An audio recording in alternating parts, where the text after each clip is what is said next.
Hello my dear aspirants जो prepare कर रहे हैं गवर्नमेंट एग्जाम्स के लिए, उनके लिए weekly current affairs GK GS का सुपर क्लास और ऐसा कलेक्शन जो देता है आपको selection. First question is who is who is the next ambassador to Brazil from India. Brazil में भारत के नेक्स्ट एम्बेसडर कौन बनाए गए हैं? अभी आप ब्राजील में जानते हैं उसके रियो डी जिनेरियो में ही G20 की मीटिंग हुई है। तो हमारे भारत के नए कौन बने हैं?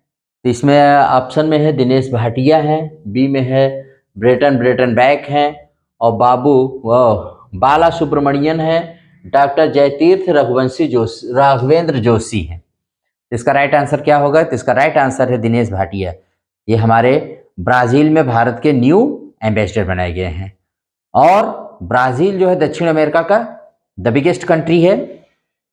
इसके बाद इसमें जो ब्रेटन बैक हैं, ये फेमस साउथ अफ्रीकन राइटर हैं जो अभी भी पास अवे हो गए हैं, मतलब ये गुजर गए हैं।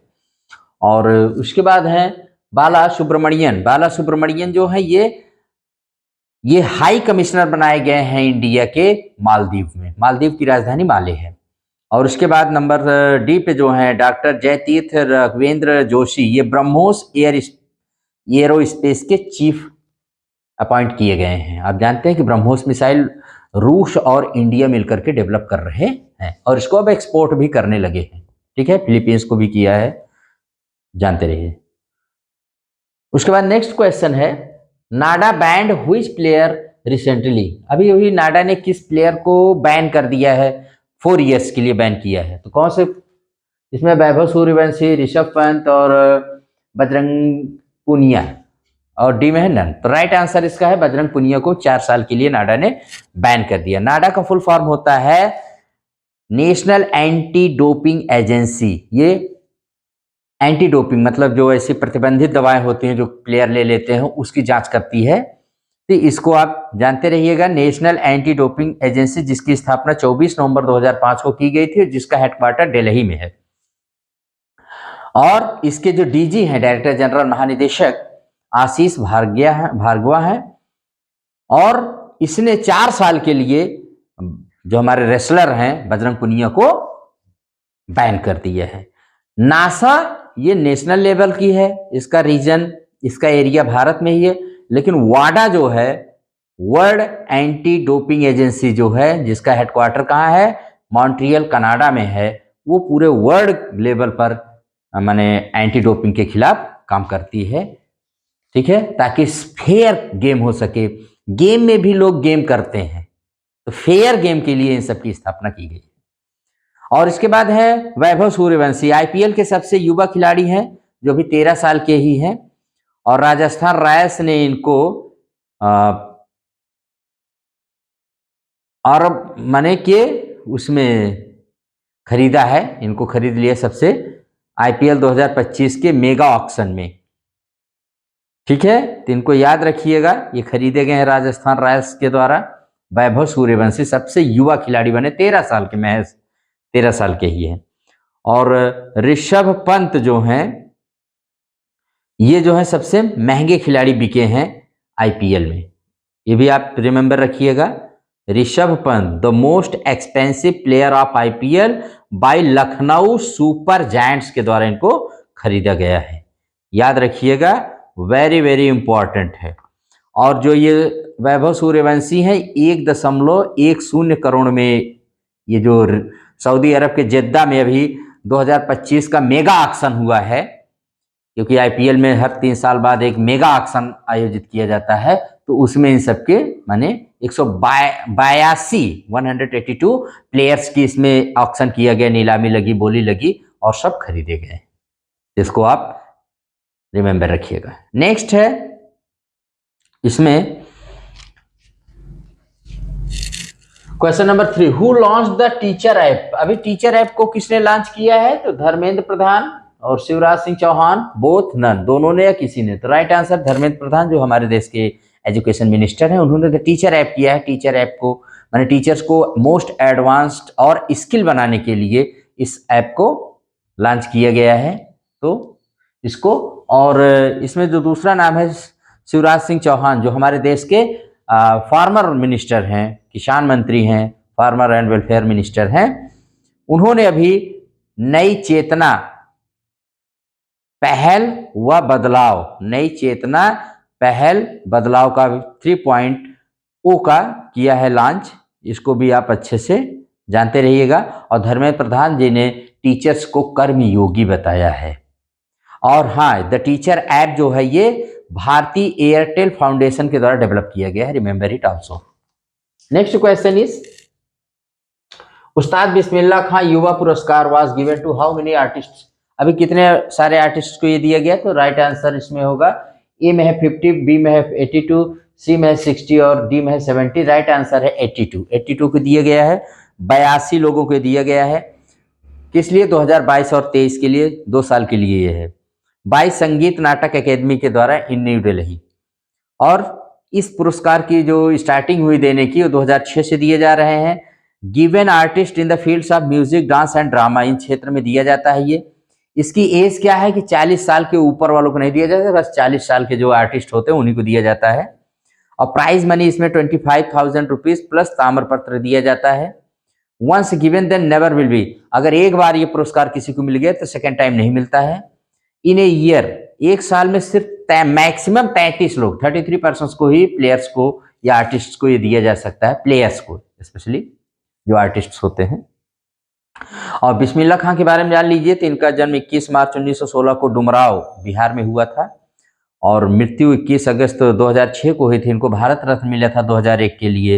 He made shehnai A classical musical, classical माने इन्होंने शहनाई को एकदम शास्त्रीय संगीत बना दिया।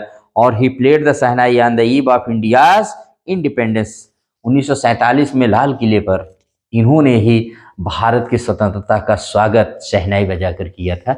Remember it always. Bharat Ratna का याद रखिएगा, 2001 में मिला है।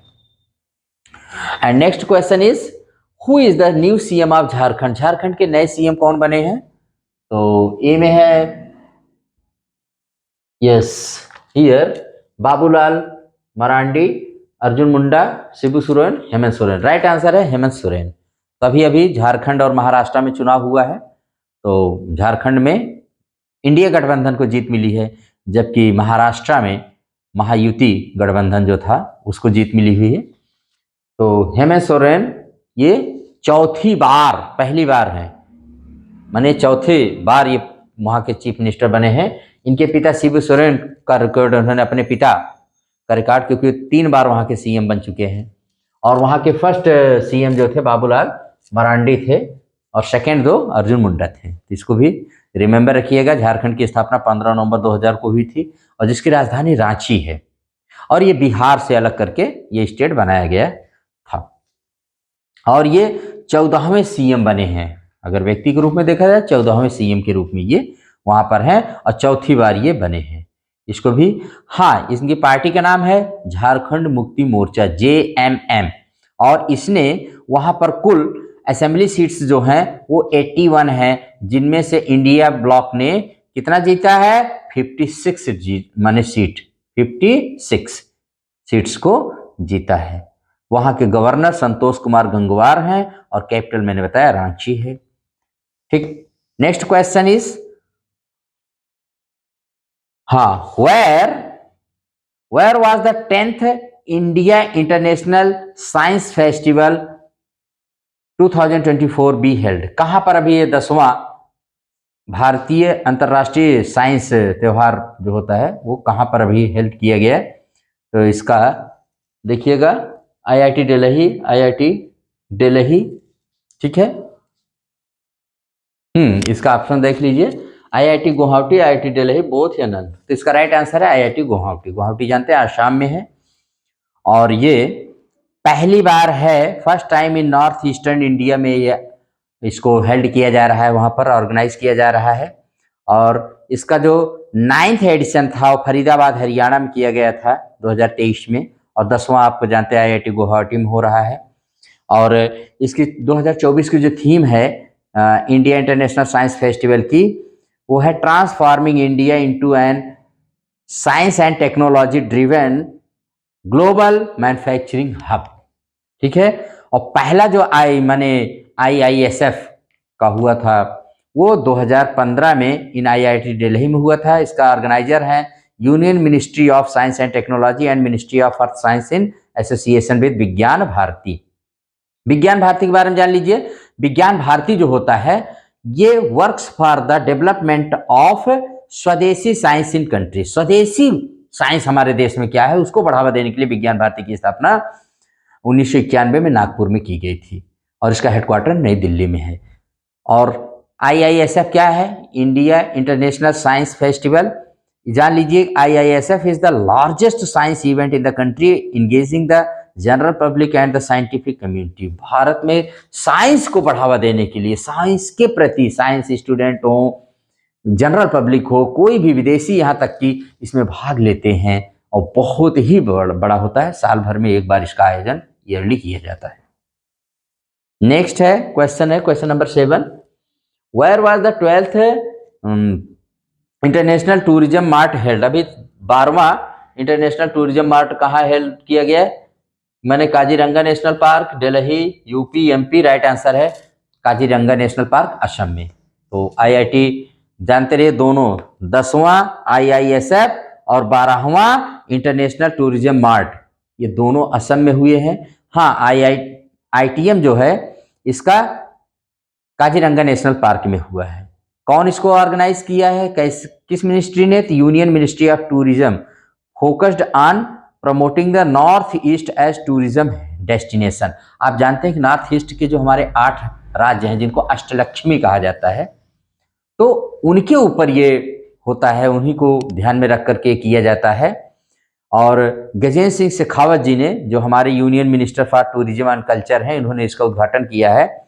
और इस समय काजीरंगा नेशनल पार्क दुनिया में वन हॉर्न राइनो का विश्व का सबसे बड़ा नेशनल पार्क है, जहां सबसे ज्यादा राइनो पाए जाते हैं, वन हॉर्न वाले। और ये अपनी स्थापना के, क्योंकि इसकी स्थापना 1974 में हुई थी एज ए नेशनल पार्क, अपनी स्थापना का 50वां एनिवर्सरी इस साल 2024 में सेलिब्रेट कर रहा है। इसको भी रिमेंबर रखिएगा। फर्स्ट ITM माने 2013 में आसाम में मनाया गया था। ITM is held rotational basis in Ashtalakshmi states.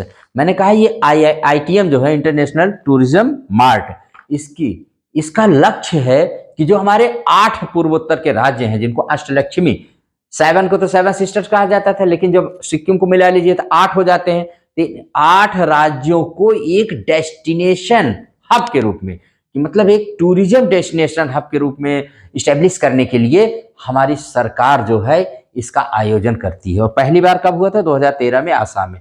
तो बारी बारी से ये हर राज्य में, जो 8 राज्य हैं, जैसे इस बार आसाम में हुआ तो अगली बार आसाम में ना होकर किसी और राज्य में, और जैसे 2011वां, जैसे 12वां एडिशन है इसका, तो 11वां जो हुआ था शिलोंग जो राजधानी है मेघालय को, उसमें हुआ था। तो ऐसे हर राज्य में रोटेशन बेस पर, माने एक के बाद एक राज्यों में ये चलता रहता है, ताकि इस नॉर्थ ईस्टर्न अष्टलक्ष्मी स्टेट्स को भारत के ही नहीं विश्व में इसके एक हिडन जो यहाँ का ट्रेजर है, खजाना है ना, वो पूरी दुनिया को दिखाया जा सके। और थोड़ा सा KNP के बारे में बताते हैं, काजीरंगा नेशनल पार्क के बारे में। तो 1974 में इसको नेशनल पार्क डिक्लेयर किया गया। 1985 में इसको यूनेस्को वर्ल्ड हेरिटेज साइट के रूप में मैंने डिक्लेयर किया गया, और 2006 में इसको टाइगर रिजर्व डिक्लेयर किया गया। इतनी जानकारी। एक मानस नेशनल पार्क भी वहां पर है, वो भी बहुत फेमस है, वेरी वेरी फेमस है, आसाम। क्वेश्चन नंबर 8 है, हु लॉन्च्ड बाल विवाह मुक्त Bharat campaign. Shrimati Annapurna, president, prime minister, vice president. Right answer है श्रीमती अन्नपूर्णा, जो हमारे देश की union minister for women and child development की हैं। इन्होंने अभी 27 नवंबर 2024 को नई दिल्ली में बाल विवाह मुक्त भारत कैंपेन का माने लॉन्च किया इस अभियान को। और इन्होंने एक और चीज अनवेल किया वहां पर, child marriage free Bharat portal का भी इन्होंने उद्घाटन किया है। फोकस क्या होगा? भारत के 130 जिलों में जहां पर सबसे ज्यादा चाइल्ड मैरिज के केसेस आते हैं, वहां ज्यादा फोकस रहेगा। और चाइल्ड मैरिज को prohibition of child marriage act 2006 के तहत भारत में चाइल्ड मैरिज एक दंडनीय अपराध है, इस पर प्रतिबंध लगाया गया है। और 18 साल के नीचे की अगर कोई लड़की है और 21 साल के नीचे का कोई लड़का है, शादी करते हैं, तो this marriage is known as a child marriage Bharat में। हाँ, जो हमारा एक्ट चाइल्ड मैरिज एक्ट 2006 है, this replace the child marriage restraint act 1929 को रिप्लेस करके ये आया था। तो अभी अभी सुप्रीम कोर्ट ने भी इस पर दिया था भाई चाइल्ड मैरिज के बारे में कि इसमें समाज के सहयोग की ही ज़्यादा आवश्यकता है, तो इसको भी रिमेंबर रखिएगा। अब बाल विवाह मुक्त भारत कैंपेन की भी शुरुआत हो चुकी है। क्वेश्चन नंबर 9 है, what is the capital of Australia? Australia की कैपिटल क्या है? Canberra, Beijing, Thimphu, Kabul. Right answer है ए, कैनबरा। बीजिंग चीन की है, थिम्पू भूटान की है, काबुल अफगानिस्तान की है।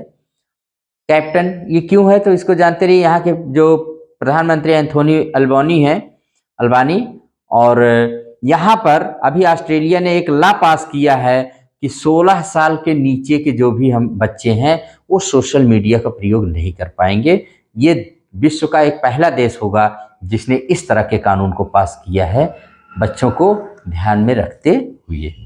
Next and last question is, who inaugurated the 59th All India Conference of DGP IG in Orissa? अभी इसको किसने ऑग्रेट किया है?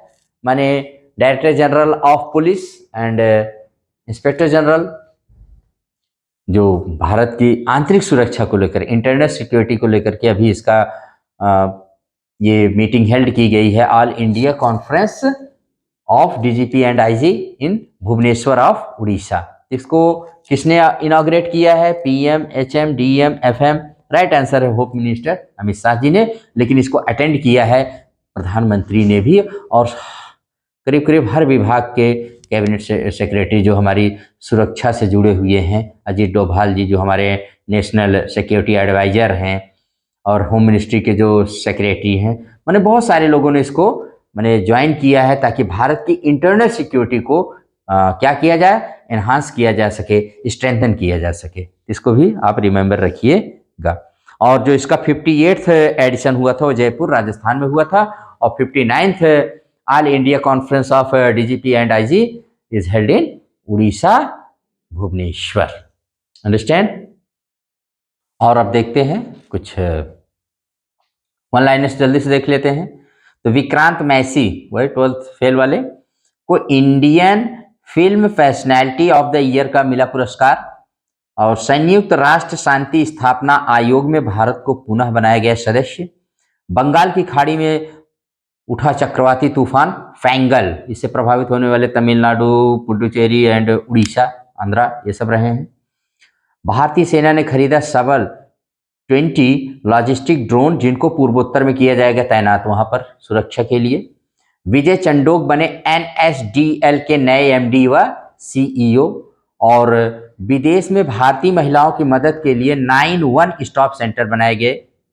और भारत व एडीबी के बीच $98 मिलियन का ऋण को हुआ समझौता। दिल्ली में 13 साल बाद जापानी इंसेफ्लाइटिस का पहला मामला मिला है। भारतीय नौसेना ने किया आईएनएस अरिहंत से K4 मिसाइल का सफल परीक्षण। तो जानते रहिए वेन्यू कहाँ किया? बंगाल की खाड़ी में, आंध्र प्रदेश के विशाखापत्तनम में इसको टेस्ट किया। और ये डीआरडीओ द्वारा डेवलप्ड है, और इसकी रेंज जो है वो कितनी है? 3500 किलोमीटर। भारतीय तटरक्षक बल द्वारा सारेक्स 24 समुद्री अभ्यास का किया गया आयोजन। केरल के कोच्चि में 22वीं राष्ट्रीय समुद्री खोज और बचाव बोर्ड बैठक का हुआ आयोजन। और स्वीडिश फिल्म क्रॉसिंग ने जीता ICFT यूनेस्को गांधी पदक। और भारतीय सेना द्वारा एकलव्य ऑनलाइन डिजिटल प्लेटफॉर्म का हुआ शुभारंभ। भारत सरकार ने एक राष्ट्र एक सदस्यता यानी वन नेशन वन सब्सक्रिप्शन को किया लॉन्च। और उसके बाद है नेटवर्क रेडीनेस इंडेक्स 2024 में भारत 49वें स्थान पर, 49th प्लेस पर है, याद रखिएगा, वेरी वेरी इंपॉर्टेंट है। और देश के सभी राज्यों में ई दाखिल की हुई शुरुआत, और भारत सिंगापुर के बीच संपन्न हुआ द्विपक्षीय अभ्यास अग्नि वॉरियर 2024। लेह में भारत का पहला हरित हाइड्रोजन ईंधन स्टेशन खोला गया। यामंदू ओरसी उरुग्वे में राष्ट्रपति चुने गए हैं। बाल विवाह मुक्त भारत राष्ट्रीय अभियान की नई दिल्ली में हुई शुरुआत, है तो मैंने आपको विस्तार से ही बता दिया है। भारत ने किया रियाद डिजाइन कानून संधि पर हस्ताक्षर, और नई चेतना पहल बदलाव के अभियान के तीसरे संस्करण की शुरुआत किया शिवराज सिंह चौहान, जो हमारे यहाँ के किसान मंत्री हैं।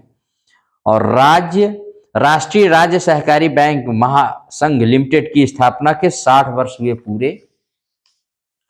और अरुणाचल प्रदेश में हीओ जल विद्युत परियोजना को मिली मंजूरी। इंडोनेशिया में हिंदू त्योहार रेजांग देवा महोत्सव का हुआ आयोजन, इंडोनेशिया में बाली में। कहाँ पर? बाली में। इंडोनेशिया जानते हैं, एक द्वीपीय, बहुत सारे द्वीपों से मिलकर के विश्व का सबसे बड़ा द्वीपीय देश है, एक तरह से बहुत सारे द्वीपों से मिलकर के बना हुआ है। और इटली ने नीदरलैंड को हराकर जीता डेविस कप 2024। अटल इनोवेशन मिशन को 31 मार्च 2028 तक जारी रखने की मिली मंजूरी। और गवर्नमेंट ऑफ इंडिया ने पैन 2.0 परियोजना को दी मंजूरी। अंडरस्टैंड? 29 नवंबर को इंटरनेशनल जगुआर डे सेलिब्रेट किया जाता है, मनाया जाता है। और 29 नवंबर को ही international day of solidarity with the Palestinian people, ये भी सेलिब्रेट किया जाता है, जानते रहिए। 26 जनवरी नवंबर को नेशनल मिल्क डे मनाया जाता है। किसको ऑनर करने के लिए? डॉक्टर वर्गीस कुरियन को, जो फादर ऑफ व्हाइट रिवॉल्यूशन माने जाते हैं, और उनको मिल्क मैन ऑफ इंडिया भी कहा जाता है। उनके जन्मदिन को ही हमारे यहाँ नेशनल मिल्क डे के रूप में मनाया जाता है। इसको भी रिमेंबर रखिएगा, ओके। और 26 नवंबर को ही संविधान दिवस मनाने की परंपरा है, 2015 से मनाया जा रहा है। इस बार 10वां इसको मनाया गया, 10वां संस्करण था मनाने का। और पूरे साल ये प्रोग्राम चलेगा, क्योंकि हमारे संविधान को अपनाने की, एडॉप्शन की ये 75वीं वर्षगांठ थी, एक तरह से एनिवर्सरी थी। और हमारा संविधान हमारा स्वाभिमान नाम से ये प्रोग्राम साल भर चलेगा, इसको भी रिमेंबर रखिएगा। और हमारा संविधान जो होता है that demonstrates the values of justice, liberty, equality and fraternity की बात करता है। और 25 नवंबर को international day for elimination of violence against women ये सेलिब्रेट किया जाता है, ठीक है। वीमेन के खिलाफ किसी प्रकार का अपराध ना हो भाई, ठीक है। और Pankaj Tripathi has been named the festival ambassador for Arunachal Rang Mahotsav 2024 के लिए ये नॉमिनेट किए गए हैं। अंडरस्टैंड? तो माय डियर, ये डेज इंपॉर्टेंट थे। और आज 1 दिसंबर को AIDS day, world AIDS day के रूप में मनाया जाता है। You know it very well, ठीक है। 2024 में वर्ल्ड एड्स डे की शुरुआत जो है वो उसकी जो थीम है वो है टेक द राइट्स पाथ। इसमें यही कहेंगे कि रिश्तों के प्रति ईमानदार नहीं बनेंगे एड्स के भागीदार। अगर रहेंगे रिश्तों के प्रति ईमानदार, नहीं बनेंगे एड्स के भागीदार। और जैसा कि आप जानते हैं कि जब HIV वायरस हमारे बॉडी में आ जाता है तो हमको एड्स हो जाता है। तो आप इसमें अवेयरनेस फैलाइए समाज में, ठीक है, क्योंकि ये एक तरह से बहुत ही खतरनाक बीमारी है। तो आप इसको लोगों में अवेयर करिए लोगों को, और सेफ रहें, सुरक्षित रहें, यही मेरी भी कामना है। तो इसी के साथ इस क्लास को यहीं पर वाइंड अप करते हैं। और आपको जो बताया गया आप उसको बार बार देखते रहिए, ठीक है। आज के लिए बस इतना ही। फिर नेक्स्ट टर्न पर फिर आपको लाएंगे कुछ जानकारियाँ जो बहुत ही ज़रूरी रहेंगी, ठीक है। तो आप इसको देखते रहिए। अगर चैनल पसंद आए तो आप इसको लाइक एंड शेयर करिए। नो बकवास, ओनली टू द पॉइंट बातें आपको बताई जाती हैं RK सिंपल क्लासेस पर। तो आप इसको लाइक एंड शेयर, सब्सक्राइब कर सकते हैं। Thank you very much.